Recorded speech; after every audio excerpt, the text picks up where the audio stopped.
তারা ভারত বিরোধী আন্দোলন করেছে, ভারত বিরোধী স্লোগান দিয়েছে, দিল্লি না ঢাকা, ঢাকা ঢাকা করে সব ঢাকা রেখা দিয়ে দিছে।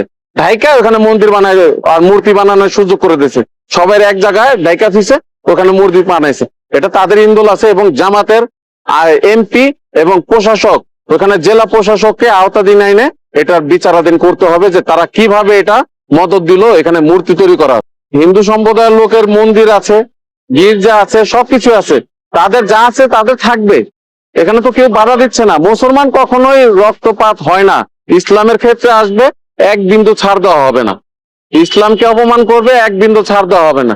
আল্লাহ রসুলকে অপমান করবে, এক বিন্দু ছাড় দেওয়া হবে না। যেখানে আল্লাহ রসুলের কথা এসে পড়বে, তো ওখানে হাজার কোটি মানুষ, সে হিন্দু বৌদ্ধ হোক, সেটা পায়ের তলায় চলে যাবে, যেখানে আমার মোহাম্মদের নাম চলে আসবে।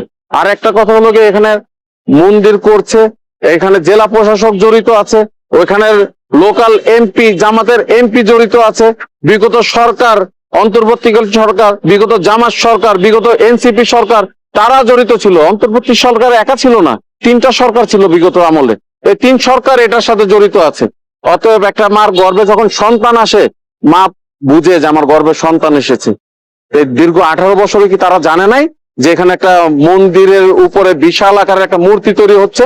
অতএব তারা জানে, তারা ভারত বিরোধী আন্দোলন করেছে, ভারত বিরোধী স্লোগান দিয়েছে, দিল্লি না ঢাকা, ঢাকা ঢাকা করে সব ঢাকা রেখা দিয়ে দিছে। ঢাকা ওখানে মন্দির বানায় আর মূর্তি বানানোর সুযোগ করে দিয়েছে।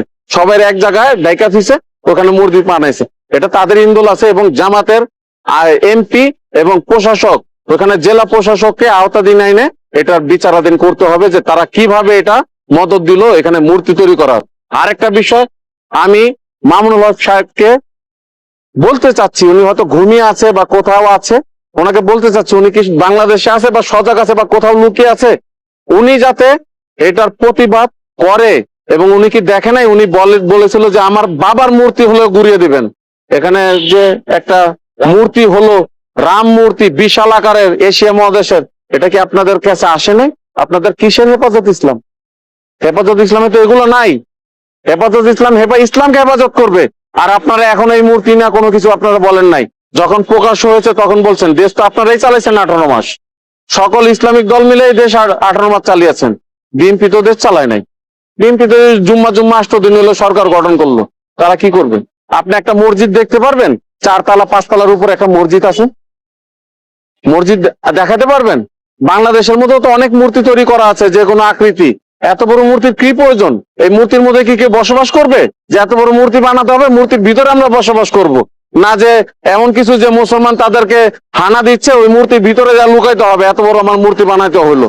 অতএব ভাই, মূর্তি আপনার যতটুকু প্রয়োজন আপনার মন্দিরে রাখুন না কেন, বাইরে স্থাপনা করার কি প্রয়োজন?